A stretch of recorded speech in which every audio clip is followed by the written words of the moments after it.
Baldwin knows the plan. 6 minutes after 9 o'clock. This is one of my favorite hours of the broadcast week. Tuesdays, when I get up in the morning, I say, oh, it's Carol Ann Day. It's not Tuesday, it's Carol Ann Day. Carol Ann is here to answer our questions.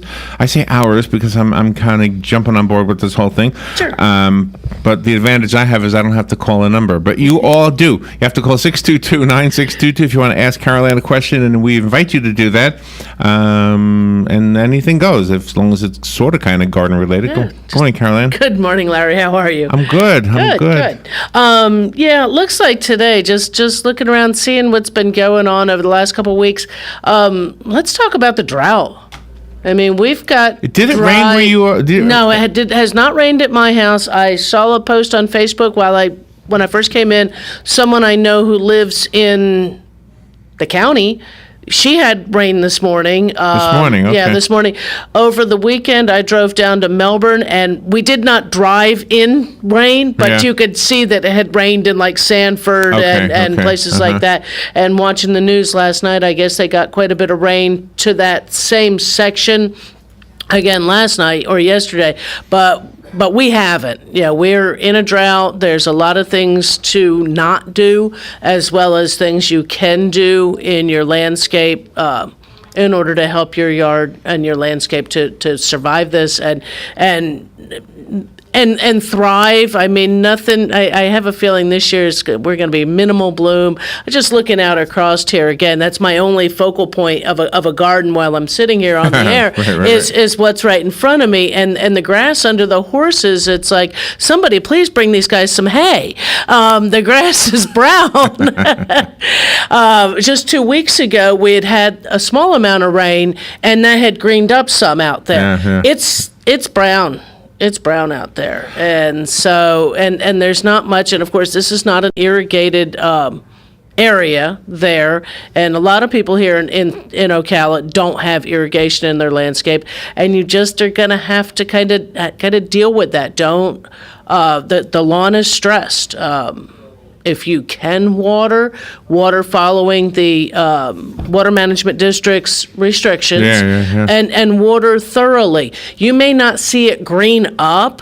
It may still have that tanny, hint to it that just says, and it'll sort of be in a dormancy, kind of like what we do in the wintertime. It goes into that semi-dormancy. You don't want it to grow when it's dry. So don't try to push it to do so. Just irrigate it to keep it alive, I guess is what I'm trying to say. Same thing with the rest of the landscape. Even established trees and shrubs are showing the stress. Again, looking out here, there's a magnolia over in the corner over there, and right now that poor tree is showing some definite stress from the lack of rain. And there's not much you're going to, do unless you can get out with a sprinkler. Yeah, we do have a phone call, and I'm printing something up I want to share with you. Sure. Good morning. You're on there with Carol Ann. Yeah, good morning, guys. Hey, good morning. Every morning, one of the first things I do, other than watering the dogs, I get the weather channel on, and starting towards the end of this week, for the next 2 weeks, they're predicting the whole eastern part cooler than normal, including Florida, and dry. Yeah. So we're really stuck in this situation here, and we didn't get nothing over here in Silver Springs with this little front that came through last night or whatever it did. Not even a sprinkle.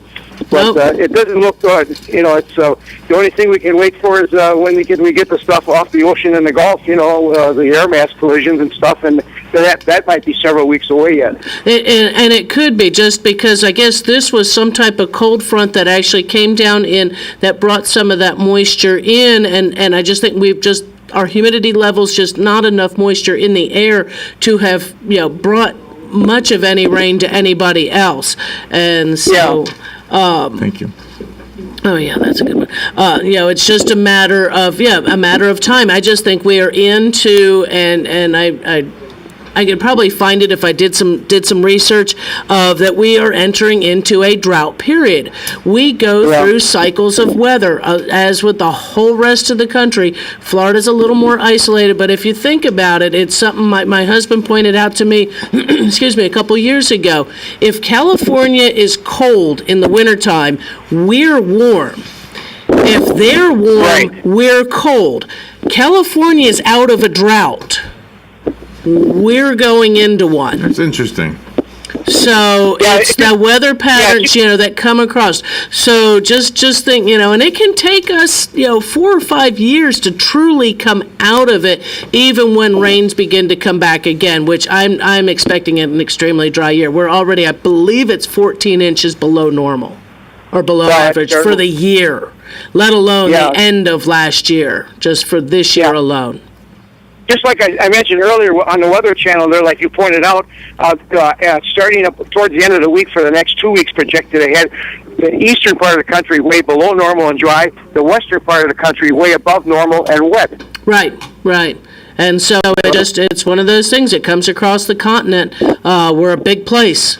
And so weather patterns. I have an irrigation system, and I go twice a week, like you can. Right. And with this drought being so extreme in the heat, I'm keeping the grass green. It's not really growing, but it looks a little greenish, but not really good green. But it doesn't look as dead as some of my neighbors. So it's really a struggle right now. It is, and that's really all you want it to do, because we're not getting the natural rain, and so that if you can just keeping it alive. I mean, grass can be replaced. I mean, it can be expensive, but you don't want to fertilize right now. You don't want to do anything except maybe some irrigation. That's and it will always just sort of stay that it's there, kind of green. Yeah. It's not going to look real healthy not till we get some decent rain. It's amazing though. Like, and one of my neighbors next door to me, and quite a few of them where I take my dogs for a walk.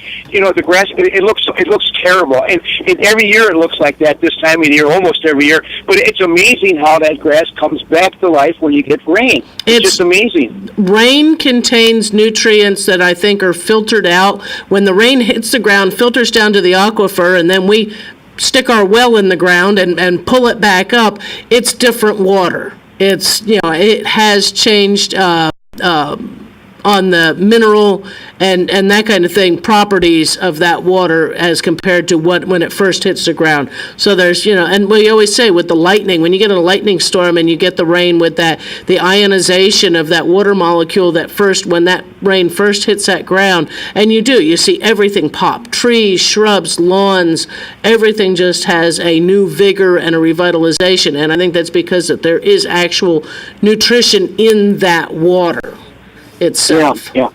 I would imagine you got to be a little bit careful fertilizing with the drought, because you could probably burn your grass out more than it's burned out already, right? Oh yeah. Well, you don't want you don't want anything really to be growing while we're in drought. Putting the fertilizer down right now while everything is drought stressed can burn the lawn, burn your trees and shrubs. It's not taken up and utilized by the grass or the shrubs because of the drought stress. Even if you're irrigating, it is still drought stress. And so just, don't put any down. It's going to be one of those years, and it's going to last for, I believe we're in one of those cycles, and I hate to be the harbinger of bad news, that it's going to be for landscapes and things like that. It's just going to take a hit. We're dry. Yeah. Leave the fertilizer on the shelf in the garage. Be careful using pesticides. I mean, even pest issues, I believe, are actually down a little bit, and we'll get into some of those as we keep going through the show even. Yeah, I haven't cut my lawn now for, I'm probably going on 3 weeks, maybe closer to a month. Yeah. It's up about maybe an inch and a half. I want to leave. I don't really want to cut it, because at least I got some grass there that looks kind of green, Right. And they recommend you mowing at the highest rate recommended for your lawns when we're in drought. Don't keep there mowing all the time. If you can leave footprints in the yard, you need to water, not mow. And it's just one of those things. Brown grass isn't going to look any greener if you cut some of it off, and you're just apt to do more damage. Yeah. Okay. Thank you, and pray for rain. Yeah, that's it. Have a good day now. All right, let's squeeze in a break. Real quick. We'll be right back. The weather is brought to you by myfwc.com. Safe boating is no accident. On this Tuesday, intervals of clouds and sun with a couple of showers and a thunderstorm around. The high 81 to 85, and clearing Tuesday night with a low of 58 to 62 in the northern interior parts of the zone to 71 along the coast. Partly sunny Wednesday, high 84 to 88. Thursday, clouds and sun and breezy in the afternoon with a stray shower along the coast, high 86 to 90. From the Florida Weather Center, I'm meteorologist Joe Lundberg. What you may have missed on the John Tesh Radio Show. And small dogs, they can be aggressive. Have you seen this? The dog most likely to bite other dogs, strangers, or even their vet, it's the dachshund. Our eyes should never have to tilt more than 10 degrees to read something. Otherwise, we're more likely to crane our neck up or down, which raises our risk for neck and back aches. People living near a Target store have homes that have increased in value by 5 to 8% more than the national average. Intelligence for your life on the John Tesh Radio Show. Don't miss this stuff. Stay informed on everything going on in the villages with the Village Spectator newspaper. The Village Spectator is exclusively devoted to the villages with news, commentary, and more. And yes, they have Tom's Picks, a free referral for people who are looking for a company to do work for them. Tom's Picks will refer the company that fits your needs, and all we ask is that you tell them where you heard about them. Call Tom's Picks at 804-1223 and pick up your copy of the Village Spectator today. Now read Ocala Downtown newspaper online. Here is your 30-second news brief. The state has dropped a resisting an officer charged against Markeith Lloyd, the man accused in the killing of a pregnant woman and an Orlando police lieutenant. He still faces the death penalty on homicide charges. The new state budget will include a pay raise for state workers as Florida legislators entered their final week, struggling with a slew of other issues. And United Way in Central Florida appears to be making a major shift in the way it deals with homelessness. And that is your news brief from The Source. Next Generation MD is the future of healthcare now. Listen in the first and third Thursday at 10 a.m. to learn how the future in PRP treatments are here in our area. Find out the many ways that Dr. Juan Jordan, MD, Charles Brooks, NP, and case manager Mark Shaw have brought the family medicine practice to a new level. Hear from the very people that benefit from the fine work they have done in this field. Next Generation MD every first and third Thursday at 10 a.m. here on WOCA 96.3 FM, 1370 AM, The Source. The Riverland Baptist Church in Dunellen is inviting local teens to their Youth Explosion to see Bob Holmes, known as the one-man volleyball team, and hear his amazing testimony to fight bullying, teen suicide, and the dangers of drugs and alcohol. May 3rd, 4th, and 5th at 7 p.m. each day. Prize giveaways include the PlayStation 4, Xbox One, hoverboards, tablets, and so much more. This is a free event. Don't miss it. For more information, go to riverlandbaptistchurch.com. The lady with the sunglasses and the bouncy blonde hair is here. Blonde hair, yeah. Carolyn is here to answer your questions about your lawns and your gardens. And Carolyn, we do have somebody on hold. Fantastic. Let me go straight to the phone. Thank you for calling in, for waiting. You're on the air now. Good morning, Carolyn. Hey, Sonny. I was listening to what your last caller said and what your responses were to him, and they all apply. Oh, yeah. However, I got a problem here. I have runners coming into my lawn, and it's, I don't know what the heck I don't know if it's zoyper or whatever, but it looks like cultivated crabgrass, and it's spreading all over the place on my lawn. And I was thatch raking it, and I'm wondering if I should continue to thatch rake simply because once I get that stuff up, I planned on putting some, black topsoil down or black cow and rigging that in, but and throwing some seed down. But now you got to water that stuff in, don't you? Oh, yeah. When you're starting seed, yes, you have to water probably for about 30 days on a daily, maybe even twice daily schedule.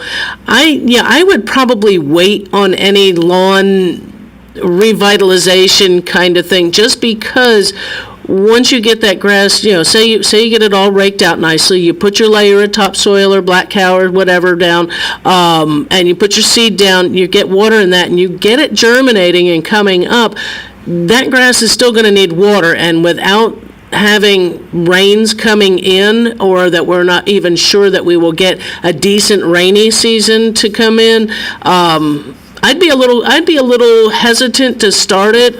Maybe getting it raked out first and getting the amendment down to the ground, and then waiting till we start to maybe get some rain, maybe the end of May. maybe throwing your seed down, because you'll still have a chance to get that grass going before fall comes in. So you can put off putting the seed down. Just get it raked out nicely. Get your soil amendment raked in there, and let it even just take care of things. Irrigate. Put your sprinkler out there on the end of the hose. However, a couple of times a week, and just keep alive, what you've got left. Yeah, I could say that again. It's really disappearing fast. It is, and green, but it's fading away. It is. And now you have a Bahia lawn? Well, it's green. That's all I know. I think it's Bahia. Yeah. It's fine blades of grass, and when I came down here, I had a lot of Bermuda grass. Okay. And I put that all down. Right. And I don't know. It seems like I got still some of it left. Right. But it's a fine bladed grass, and it could be centipede. I was beginning to think it might be centipede. Now, centipede should survive the drought conditions. It's just probably, like you say, it's looking real poorly. I would get it amended up, get the ground amended up a little bit, and then just put off probably till the end of the month any idea of putting any seed down, and realizing that it may take a little bit, but it still will germinate at that point. Right. All right. Thank you. You really answered my question with that last sentence there. Thank you very much, and You're have welcome. a good day. All right. I will continue on thatching. All right. Have a good day now, Sonny. Phone lines are open if you want to call Carol Ann. The number is 622-9622. You do have some people looking on the streaming video, so let me give the area code for those who might not be in the area. It's simple, 352-622-9622. So Hugh was mentioning cutting the grass. So here's what I see when you cut the grass. Dust. Yeah. So that dirt, you're just coming up. pulling up. Yeah, and really, if you find that your grass might be a little high, or you just feel like you need to mow to keep it clean looking, maybe the weeds are growing a little faster than the grass, I would put the sprinklers on the day before, and then go out and mow that next morning. Yeah. And that way it's not quite as water stressed, but it still is. It's all very stressed. It's just something we're going to have to get accustomed to. If you are planting things out in the garden or using big containers out in the landscape, and it's not something I normally recommend, but some of these potting mixes and garden soils that have water retentive polymers added to them, you might consider doing those. They're supposed to help with the fact of overwatering and underwatering, so they may be the kind of thing that you might need to consider, that when you're doing your amendment to your soil, or that you maybe never used to amend before when you'd put your summer annuals in, that you might want to get a good amount of compost added in there and water it a few days before. Water the plants you're going to put in for a couple of days, before you start to put them in. Make sure that you've got them off to the best start. And realizing, too, that when we get water and we put mulch on top, when we start to water, the water does not always go through that mulch right away. So you might want to add in micro irrigation up underneath that mulch, or a soaker hose, and having it underneath there where you can connect that to a timer, or just manually turn it off and on. Don't leave a soaker hose on all day. You will kill your plants with too much water just as easily, because it will eliminate oxygen in the soil. But putting it underneath your mulch, because when we try to water from above, when we're as dry as we are, that doesn't get through there. You may need to come out with the water wand and water those plants individually down in around there. Little bit of mulch around, okay. Don't get it up tight there, so that when you put the water on, it actually is effective. By the way, can I show you my progress on my apple tree? Yes, it's up out of the top of the apple cup. tree in a coffee cup. Yes, we have got to get you. We got to get you. There's a little bit of soil in there. Yeah, we got to get you a nice pot for that. It's a little bit of soil. Still got it. I'm babying it. It looks wonderful. It's fantastic. That's it. It's got nine leaves, I think I counted. yeah. But I don't count the two little things that's... No, at the bottom, the seed whatever leaves. those are called. Yeah, the seed leaves. They have a better name, but... I call them the seed leaves. 1, 2, 3, 4, 5, 6, 7, 8. I thought I counted 9, but they're bigger than they were. Yes. I don't think there are more than there were. No, but that they are getting larger. And so it looks like it's a nice, healthy little apple tree. We will have to put I it do in think it's attracting fruit flies, though. I see them It's- all over the yeah, studio. It could be quite possible.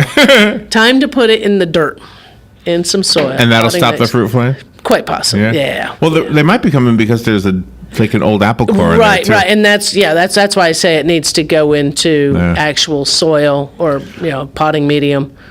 So that's my my That's your gardening experiment. for the month. There you go. That works. That works too. And you did hand me Oh, yes. the Florida yes. Forest Service burn ban, and it's a county burn ban. Basically, the central part of the peninsula is under a burn ban. Yeah. It's kind of funny that Sumter County is one that's not been darkened in, and I don't see why they would not also be I don't get it either. within a burn ban, except that maybe much of the villages, or that there's just always been burn restrictions possibly in that area. I don't know. Don't burn anything. If you've got, if gas grills are okay, you turn those off at the end, they're going to cool down. If you're running charcoal or anything in a smoker or your barbecue grill, something like that, let that burn out completely before you try to dispose of anything. If you do need to take it out of there, put it in a metal can so that it's not, embers aren't going to get away. It's not going to melt anything. We don't need an accidental fire, even just in our local neighborhoods. I mean, those happen on their own. Anyway, from other reasons, don't be the one to cause that neighborhood fire. If, landscaping for fire is another thing during drought conditions. Watch for those vines. Everybody loves those climbing vines, and they plant things at the base of trees. Well, when things are at a base of a tree, if a fire's running along the ground, they grab that vine and they just zip right up on to the top canopy, and then they can cross over from tree to tree to tree if those vines are going out there. So if your house abuts a natural native area where there might be some poison ivy, Virginia creeper, anything that might be going up trees. If it's poison ivy, I'm sorry. That if that stuff burns, it'll be everybody who's allergic will be affected. But clear it out from on your side. Maybe even clear really? it back on the other I'm side. stuck on the poison ivy you don't want to. You don't burn poison ivy. So the poison in the poison ivy can the travel in oils the can, smoke? Yes, in the smoke. Oh, my gosh. Yes, it can. That's not good. No, it isn't. But, if you, on your side of your property line, keeping vines out, that it would be coming out from those natural areas. And if you're allowed, if you're ambitious, step over that line and do the other side too, just to keep your property safe. We're just about up to the break, but we've got a whole half hour left, and we invite you to stay tuned so you can ask your questions or just listen to Carol Ann and learn a few things. By the way, we have a great relationship with Bob Wine's Community Gardens and Nursery. So many of the things that Carol Ann talks about, you can buy over at Bob Wine's. And we've got a $20 gift certificate we want to give you so that you can do that very thing. And today, in addition to the $20 for Bob Wine's, you're also going to win 2 tickets to the Appleton Museum. This is for their Magical Night at the Museum, which is this Saturday from 6 to 9 p.m. They've got a lot of stuff planned for this one. They've got magicians and all kinds of stuff. So 2 tickets, I think. Oh, I don't know what these are. Oh, these are worth They're pretty good value. I remember hearing that. $10 or $15. I can't remember.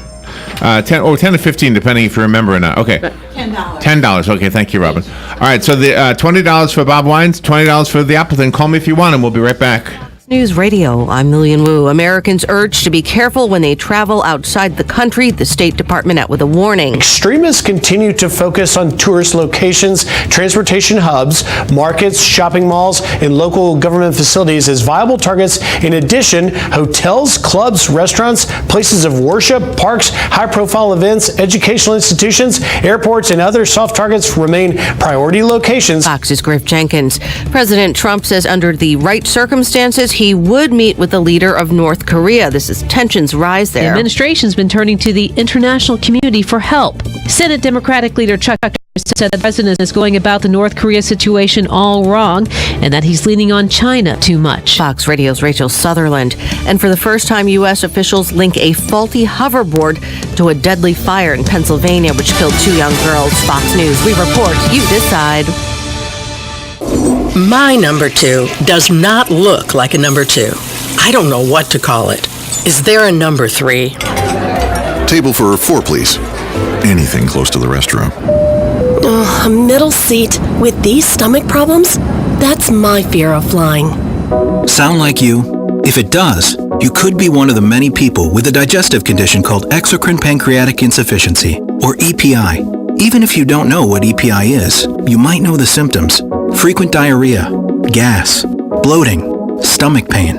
If you have even just one of these symptoms, you could still have EPI, because not everybody experiences EPI the same way, which is why it's so important to open up to your doctor about all your symptoms. And the good news is, EPI is manageable, so don't keep a lid on it. Go to identifyepi.com, complete the symptom checker, and use it to have a conversation with your doctor. Don't keep a lid on it. Visit identifyepi.com. Brought to you by AbbVie. Council.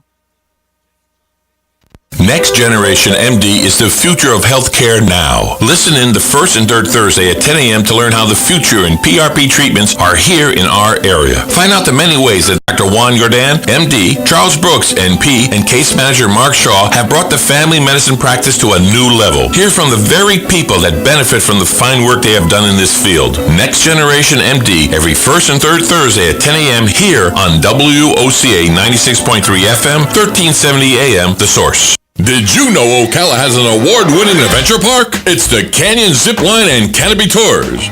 Wednesday, May 3rd at 10 a.m., Tracy Walker, their president and board member of the Marion County Tourist Development Council, will be in the WOCA studios, where we will discuss the exciting tours available and the importance of tourism to us and the state. Just imagine soaring from one tree stand to the other. These amazing tours will have your adrenaline flowing. Again, that's May 3rd at 10 a.m.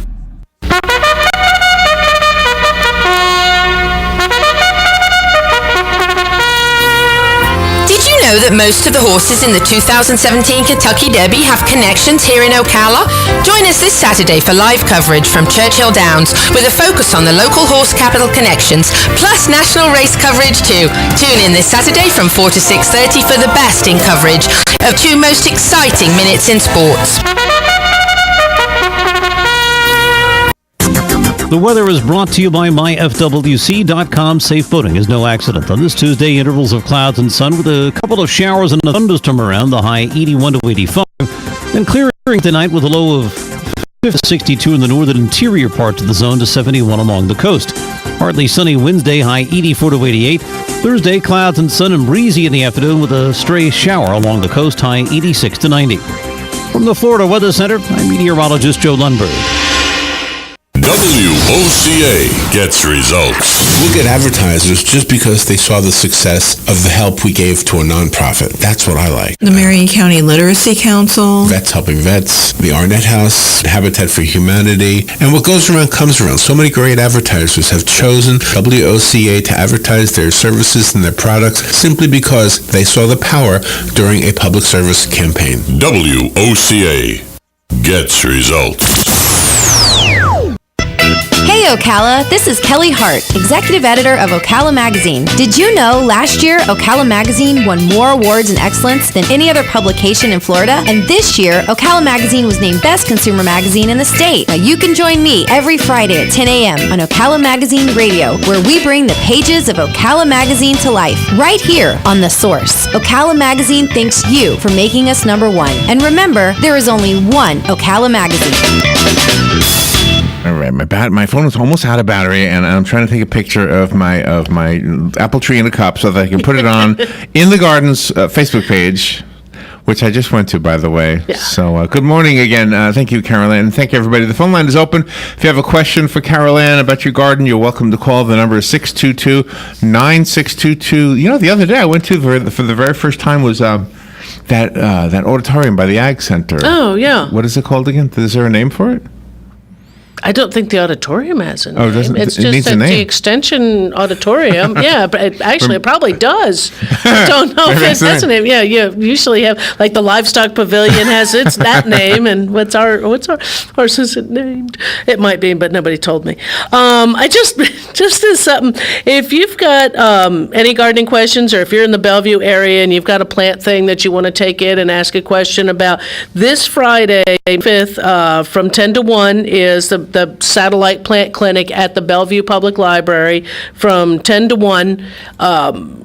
Bring your gardening questions into them. They will have master gardeners there and be able to answer your questions, and should probably have some information on gardening or dealing with drought in the landscape as well.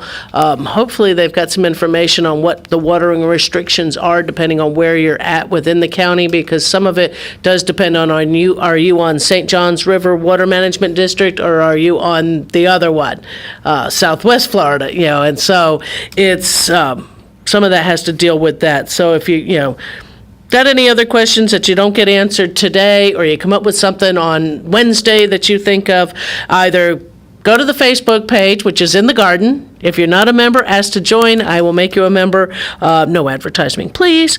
If not, go ahead and come out to the Bellevue Satellite Plant Clinic on Friday, and get your questions answered there as well. And a couple other things. I actually got a nice little stack here. One last time, or two more times, to remind you of the Master Gardener Spring Plant Sale. And here you will actually be able to get micro irrigation supplies, as well as garden publications, consultation with master gardeners, and soil test kits, native plants, herbs and perennials, pollinator, hummingbird plants, butterfly plants, fruit trees, ornamental trees, shade trees, and shrubs. It is free admission. Bring your checkbook or cash, as we don't do credit cards, and leave Fido and Fluffy at home. Fluffy. No pets are allowed. And that's from 8 to noon on Saturday, May the 13th. And you can, again, get more questions answered on drought tolerant. And everybody says, well, I put native plants in. If I put in native plants in, I'll have a beautiful yard year round. Native plants are also going to stress with drought. Just they may handle it a little better than something that would be considered an exotic, which is anything other than a native. That those plants, your natives are ones that have gone through a generation after generation of living with our drought conditions, our rain conditions, and things like that. They still may not look real nice at this moment, but in a few months, they're apt to look better than maybe some of the other ones, or that they'll survive better. Caroline, you have a phone call? Let's go to the phone. Good morning. You're on the air. Thank you for calling. Good morning, everybody. Morning. I have a question on the little time-release fertilizers. Okay. When I get a potted plant, a lot of times it has the little green ball-bearing balls. Yeah, what kind of fertilizer is that? What kind is it? It's just when you're buying a plant and it has that's a commercial long-term release fertilizer. It's probably not one you're going to find in a market, because if you notice, there's usually some little green ones as well as some larger white ones, and each of those release at different times. You can get products that are I would say similar to, they're not going to be that 12-month or so fertilizers that commercial nurseries use, because they'll fertilize, so that they don't have to continually go through and fertilize when they're dealing with hundreds of thousands of plants.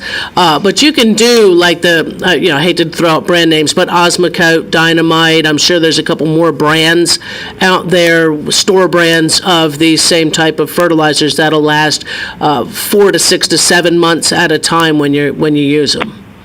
Yeah, the Dynamite works very good. The only problem I have with that is it's black. It's the color of the soil, and it's hard to see. If you didn't remember, if you put some in, kind of hard to see it. I guess Osmocote may be a little bit better. Only for visual on that. I think on the Osmocote, I don't think you get as many months out of it, and I always, like I say, I hate to do this. The Dynamite is actually, it's a Florida fertilizer. It's manufactured here. They sort of know Florida growing conditions versus Osmocote, which is sold every state around for every plant. Oh, okay, good. I didn't know that about the dynamite. Yeah. Yeah, I'll continue using that then. So it's a good product. Yeah. Okay, thank you very much. You'll have a good day. You too. Thank you for the call. Bye-bye. Thank you. Phone number is 622-9622. We'd love to hear from you. We all learn from the answers and the discussion that you have with Carol Ann. Sure, and I learned many times from our callers. Got another thing to put on your calendar, or so hopefully it is on your calendar. If you ever wanted to be a master gardener, you want to learn more about plants, gardening, growing things. You want to share what you learn with others. Maybe you know some about gardening, but you came from elsewhere. Maybe you were a master gardener somewhere else. Your credentials don't necessarily pass state to state because of growing conditions and such like that. But on Wednesday, May 24th from 10 to noon, we have an orientation for master gardeners. Learn what it takes to become a master gardener, which includes the application process, classroom training, master gardener certification, continuing education with field trips and monthly meetings, and volunteer service hour requirements. This is 10 to noon, so block out that 2-hour time slot and come out and learn to find out what it takes to become a master gardener. And we have another phone call. Good morning. You're on the air with Carol Ann. Good morning, gang. Is it too late to plant broccoli or zucchini right now? Too late for broccoli for sure. Broccoli is a cool season crop. I would probably restart that. If you start from seed inside, you could start that probably in about September to be able to put it out in October, November. Your zucchini, usually most everybody's starting to harvest with that right now. With the drought conditions, it's hard to say. You might be able to get some in if you've. Do you have plants or just seed? It's just seed. Just seed? I mean, it's always, gardening's an experiment, so you can always start some if you want and just see how well you do. And this year is going to be one of those, I'm trying to take a look on a quick, I really don't have squash on a chart for May, so possibility is that it's not going to do too well for us right now, going into the hotter months. So you might hold on to the seed, but then again, you can always throw a couple in the garden and see what you get. Okay. Well, I'm glad to hear you say that gardening's an experiment, because it certainly has been my history. I sort of plant things and pray. I never know what I'm going to get. I've done the same thing. I've thrown things out in the yard and go, grow if you will. And if they do, they do. If they don't, oh well. Yeah. I'm wondering, too, if maybe my soil's a little tired, because they were several years ago that, everything grew like crazy. Okay. And I don't know if I'm supposed to fertilize. It seems like right now it's only the weeds that seem to thrive. Are you talking about in the vegetable garden or in the... In the vegetable garden. In the vegetable garden? Yeah, usually when we start out each season, we'll amend the soil with some compost or something like that, manure, whatever your favorite flavor is.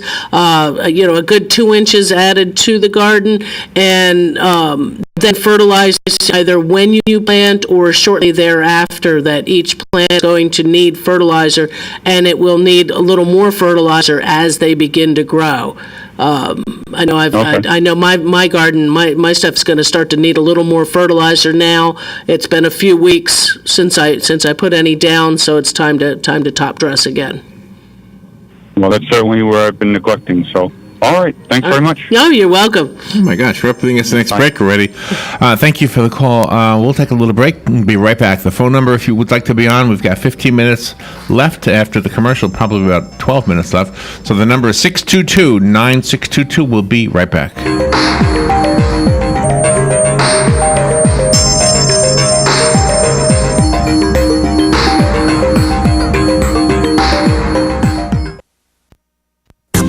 The weather is brought to you by myfwc.com. Safe boating is no accident. On this Tuesday, intervals of clouds and sun with a couple of showers and a thunderstorm around, the high 81 to 85. And clearing Tuesday night with a low of 58 to 62 in the northern interior parts of the zone to 71 along the coast. Partly sunny Wednesday, high 84 to 88. Thursday, clouds and sun and breezy in the afternoon with a stray shower along the coast, high 86 to 90. From the Florida Weather Center, I'm meteorologist Joe Lundberg. Hi, Hi, my name is Erica Olstein. I'm a doctor of acupuncture and oriental medicine. Do you have a gout-ridden toe or bowels that move too slow, creaky knees, or how about an asthmatic wheeze? Then acupuncture is sure to please. Come visit me, your primary care physician, Erica Olstein, at A Better You Healthcare. Call me at 352-615-5566. That's 352-615-5566.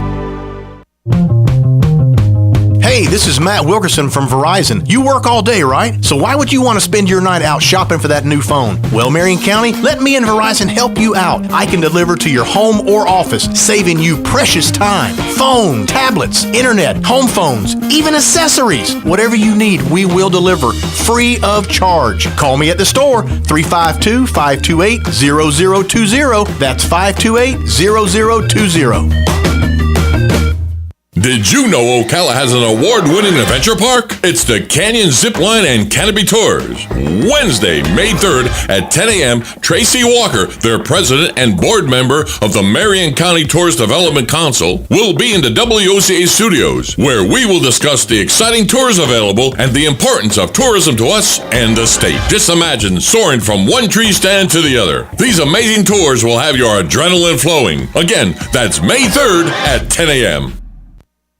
All right, 13 minutes before 10 o'clock. Wow, I thought we had a longer break than that. But we are back on the air. Carolyn is here. And Carolyn, you do have a phone call. Let's go to the phone. Good morning. Thank you for calling in, for waiting. Good morning. This is Sonny again. Hey. What I forgot to ask before is, not that I missed them, but I haven't seen love bugs this year yet. No, and I think even in the fall, we did not have a large love bug outbreak, and it is only May now. And I believe this has something to do with the drought. Even at the Ag Center, I didn't even actually see, some people said they've had a whole bunch of the lubber grasshoppers. I didn't see the hatchings of them there at our gardens like I've seen in past years. So yeah, there's going to be some insect pests that, that may be suppressed here over the next couple of years. I don't know what good they do, so I wouldn't mind if they went extinct. No, I know. They don't seem to do too much except to damage some paint jobs. So maybe they just keep paint shops in business. All right, thank you. You're welcome. Bye. Hey, another phone call. Good morning. You're on the air. Hi, I guess I have about the silliest question you'll ever hear, but my lawn's beginning to get brown spots in it again. It's a zoysia lawn, and I was just wondering, it happens every year, especially when we don't have enough rain, and is it possible to buy liquid chlorophyll? Liquid chlorophyll? No. Oh, you mean to spray and make the yard look green? Right, I know. Chlorophyll's in green things. I'm thinking back to high school biology, so I'm thinking maybe it just needs some of its own stuff. Really, but the only thing that getting its own stuff would be when we're able to mow the lawn and you put the grass clippings back in. That's how it gets its own stuff back. But no, you can't put chlorophyll back into them. I'm pretty sure there are some commercial landscape companies or yard treatment companies that do have a tint that they can put on, but I mean, to me, that's just we're just in drought. If you have a zoysia lawn, it is going into a dormancy. It's just going to sit there and wait till we start to get rain. Adequate rain. Yeah. We use the sprinklers, but we're supposed to only use them like twice a week or something, and it just doesn't seem like it's enough. So, well, thank you very much. Sorry to be so silly about it. I was thinking about it. I'm thinking, well, that's what green things have in it. Maybe that's what it needs. As a liquid chlorophyll. If it could only be that easy. I wish. Okay, thank you for your time. You're welcome. Thank you for the call. Okay, on your Facebook page, yes. Elmo Okinawa, who is a fictional name of this gentleman. Yep.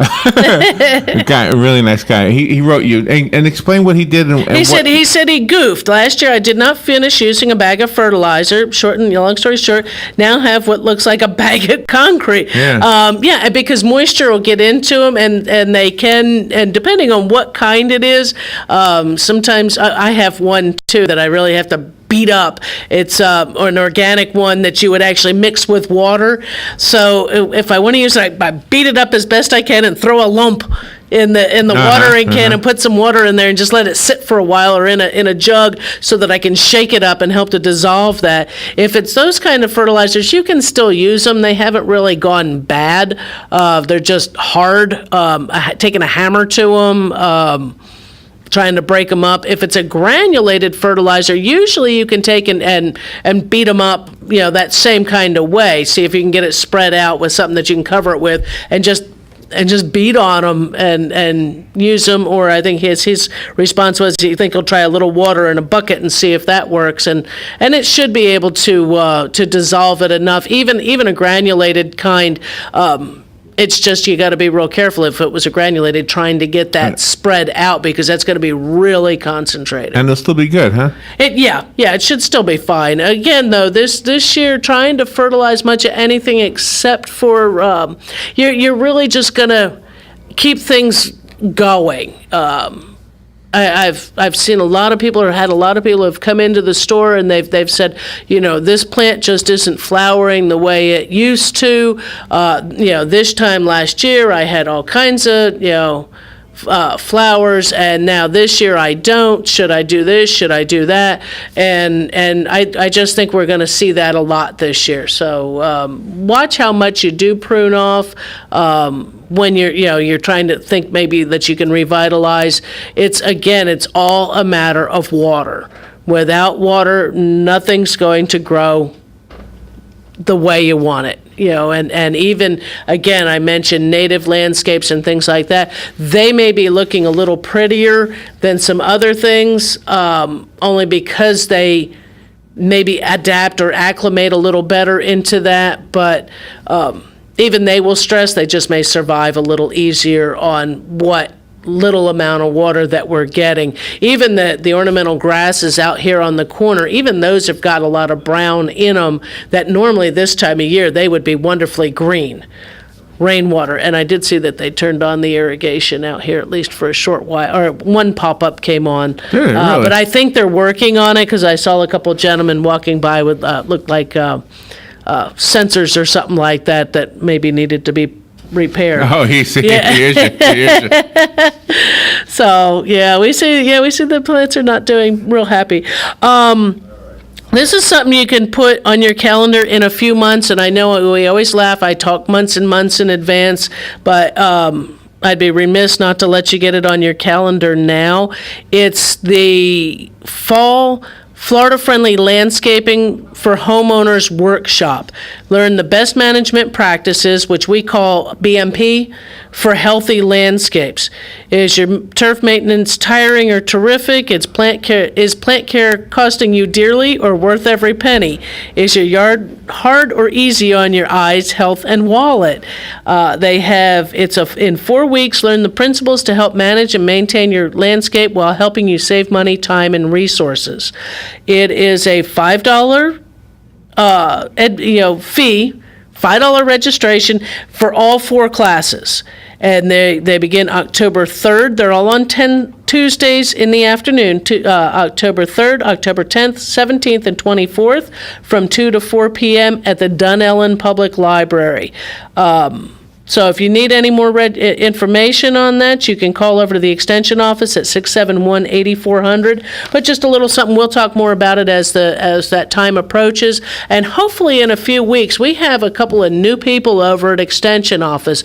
Anybody who's familiar with Extension knows Norma Samuels was our Master Gardener coordinator, and she has gone up and out to bigger and brighter things, new adventures in her career and her life. And we have a new Master Gardener coordinator, and I remember her first name is Maxine. And then I'm going to be horrible because I forgot the young lady's name, who is our new Florida-friendly landscaping agent as well. But in the next few weeks, once they get settled in, and because they have some stuff that they have to go through and go over and get their feet settled in, we'll get them on the air. and and get them introduced to the community, and I think we'll have a great relationship with them. And they've got some new fresh ideas and things like that to bring to Marion County. Yeah, very good. Very good. It should be fantastic with that. So did you mention your 2020 years? Yes. I said no. When I mentioned the Master Gardener orientation, we always say that a lot of folks have either become interested in Master Gardeners, either listening to the show or coming to our different shows and things like that. This year, I actually just received my 20-year pin. I've been with Master Gardener organization for 20 years, and yes, I work full time. It's not always easy to get all your hours in, but it can be done. And also want to congratulate Raymond McNeil and Peter Bostanescu, because they themselves have been with the organization since its inception in Marion County. So they have got 30 years under their gardening and volunteering their time and knowledge back to the community for the last 30 years. We had several other members that had their 10 years and their 15 years, as well as, we recognized one another, because last week was National Volunteerism Week. And hopefully I don't get it messed up.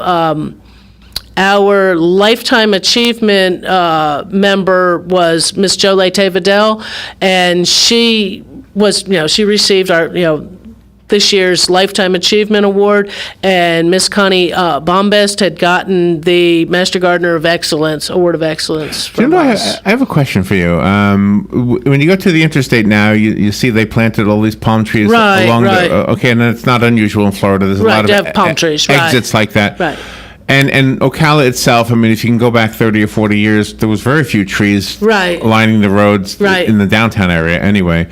And now they're beautiful. And I'm wondering if there's somebody who actually is an employee of the city or the county, I don't know, whose main job is to be like a master gardener for the city. Do we have that? Actually, we do. And I should also get her to come back on and talk to us, because I believe that's Miss Suzanne Sheffett. Oh, is that Suzanne? Yeah. Oh, wow. I think she just took that position. Oh, so nice. I'll say it real quiet.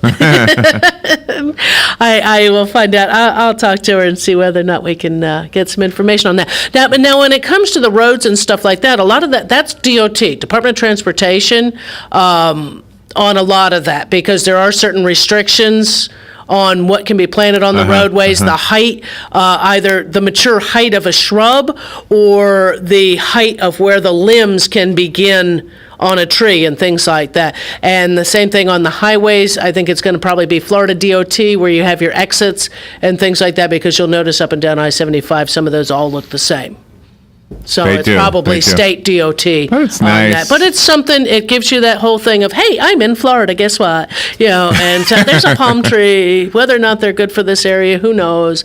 But so that's... Yeah, remember the observation I told you, Robin and I made? We went to Silver Springs, and if you go to the tourist side, there are palm trees everywhere. And if you go to the old Silver Springs State Park area, it's like... There's like no palm trees. It's like the natural Florida doesn't really have a whole lot of them. No. It has the low ones. It has the scrub palmetto. It does have the sable palm. But some of these other ones were further South Florida and such like that, or they have been imported in. So. Yeah. But it's all the fun. Where do you go from here? To work this afternoon. Yeah, I got a little time, but I'm on my way to work. 20 years, you've been serving this show for more than the time you've done it on a regular basis, because you were sitting in for Suzanne for years, so, for a few years, and so been doing this show for a few years. Very, very long time. Yep. Thank you, Carolyn. Be careful Larry. out there, and pray for rain. Pray for rain, everybody.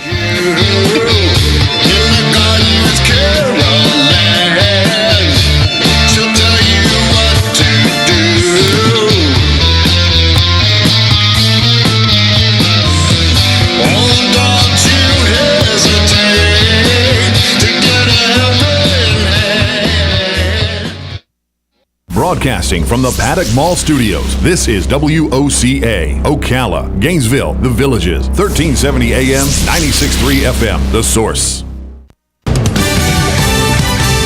Fox News Radio, I'm Lillian Wu. President Trump and his Russian counterpart slated to have a conversation today. 12:30 today, the president will pick up the phone and Vladimir Putin of Russia will be on the